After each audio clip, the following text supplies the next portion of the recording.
Hello, what's up, awesome people? My name is Eunice Tess, and you're welcome back to my YouTube channel. I'm here with Vishnu, wandering maniac from India. Yeah, so by now you know he's in the country, and one of the places that I'm taking him to is the Buganda Palace in Mengo. As you can tell, we are already here and we are going to do this trip together. What do you expect from the palace?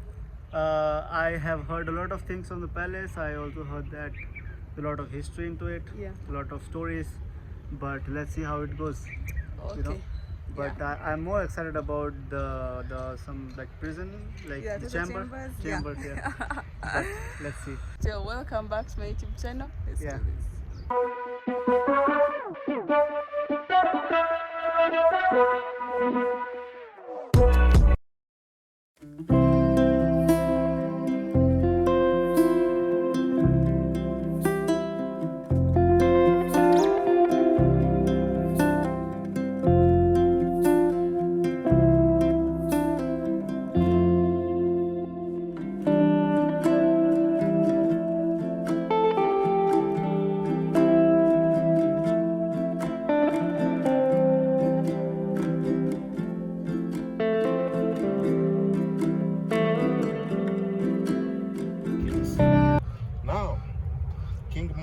He was succeeded by Daudi Chwa, his youngest son, and Daudi became a king at 1 year.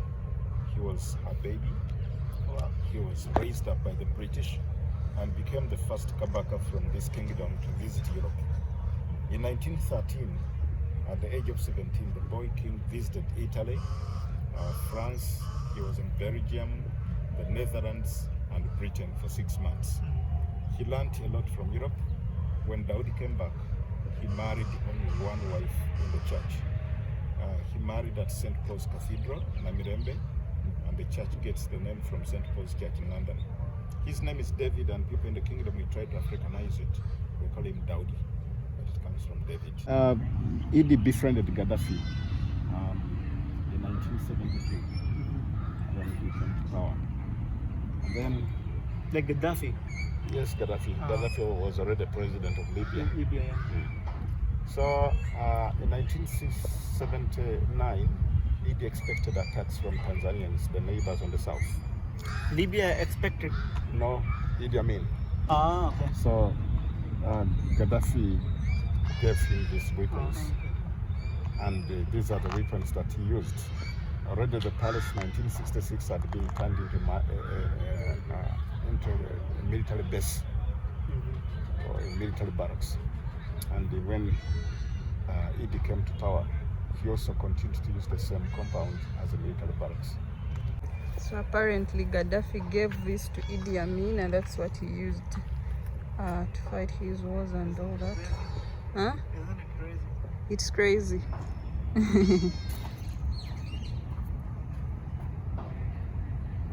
He had a Cadillac and a Rolls Royce. This was a Rolls Royce. The black one is a Daimler. This is actually two cars in one. Cadillac. Then we also have the Rolls Royce. We shall take a look at it. The remaining piece is a wheel. It still has the RR on it. And when the palace was attacked in 1966, most of the king's cars were looted, driven by the top men in the Bottas government. Cadillac and the Rolls Royce, they were destroyed after these people, the Obote and Idd Amin's men, they dug deep in the ground and buried them. We unearthed, we got them out. That's why they are in a bad shape.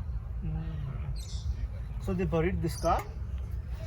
Yeah, they buried it in the soil. And the Cadillac, this is the Cadillac, and then the Rolls Royce. But this one was at the Uganda Museum. The country lost 4% of the population. This is according to the book. This armory, Idd used it for only 8 months. Okay. After he was told that Obote, his former boss, was in Tanzania, mobilizing or planning to come back. Idd Amin, he immediately turned this was armory. made by the Israelis? Yes. And they thought Idd was going to keep his weapons in this place. But after Idd was told that Obote was in Tanzania, planning, mobilizing to come back, Idd Idd Amin, he immediately turned this armory into torture chamber. And this is when he started killing Obote's supporters and other political threats in the country. He killed them for a period of 7 years, from 1972 to 1979. And in this place, Idd Amin killed more than 19,000 people. In 1980, Obote came back for the second time. He was told about Idd's behaviors. Obote also revenged, killing more than 6,000 Idd supporters in the same place. And altogether, Idd Amin and Obote, in a period close to 11 years, the two killed over 25,000 people in here. Now the place where we are going, it had water, and this water was electrified. It had a gate to make sure no one escapes. And most of the people killed in this place were got within Kampala city. I mean, Water and what? This was the electric switch, huh? yeah, the switch, and then the cables came from the other point, connected with water. This line, this was the water line. One of the rooms that served as a cell, there were four ventilators. You can see the vents up and you can see the cell. You can see the vents to support people. And each had a sliding door with the rails within the second door inside. But before the prisoners died, many would write their names on the walls. Like one of the What are these prints? Like, are they, is it blood or? No, the bloods are like droppings from the bats.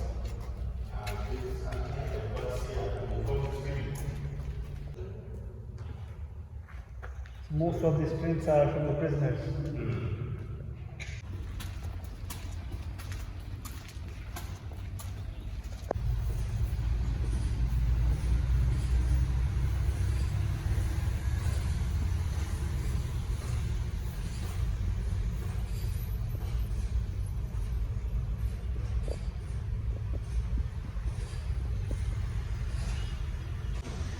So if any of you guys were here a few months ago, you probably don't recognize this place, but this is one of the spots that has been added to one of the things that you can see when you come here at the Buganda Palace.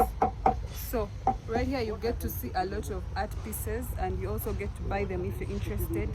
Yeah, so it's now part of the places that you get to see, the spots that you're taken to see when you're here at the Buganda Kingdom. So you get to buy some of the art pieces, review them, and they're all 100% back cloth. And we all know how important back cloth is to the history of the Buganda Kingdom. It's a very important aspect. So it's 100% back cloth, and the art piece is actually affordable. So this will interest you, because if you were here a few months ago, you probably didn't find it here, but this is where you can get the art pieces. So this is where they get a back cloth from and turn it into the final material that you get to see on these art pieces, which are very beautiful, by the way. So here it's going to be like a storage room, so next time you're here, do not forget to get yourself some of these. The kingdom is made up of 18 counties, so this part is what we call now Uganda minus B, you get Uganda. Kabaka, that's the king. His name is Ronald, he's made up to the second. Sekabaka means late Kabaka.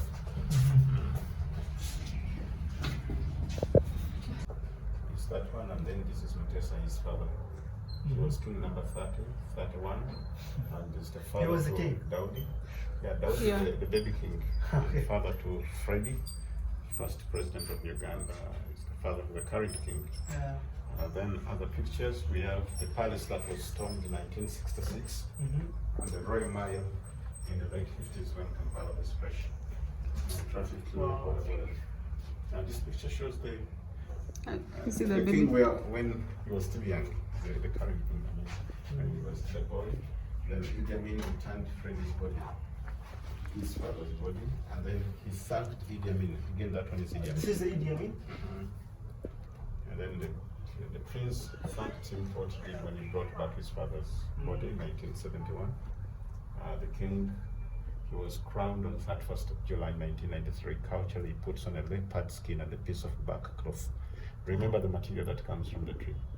When I showed you repels mosquitoes. When countrymen died, their bodies were wrapped in it. It was part of the dowry. And, still today people work on it, like you've seen how we paint on it. The official coronet, that's the wedding, royal wedding of 1999. And we have the king's wife. This is the current king's wife? That's the wife, the Kampala. Then their children, 3 daughters and 2 sons.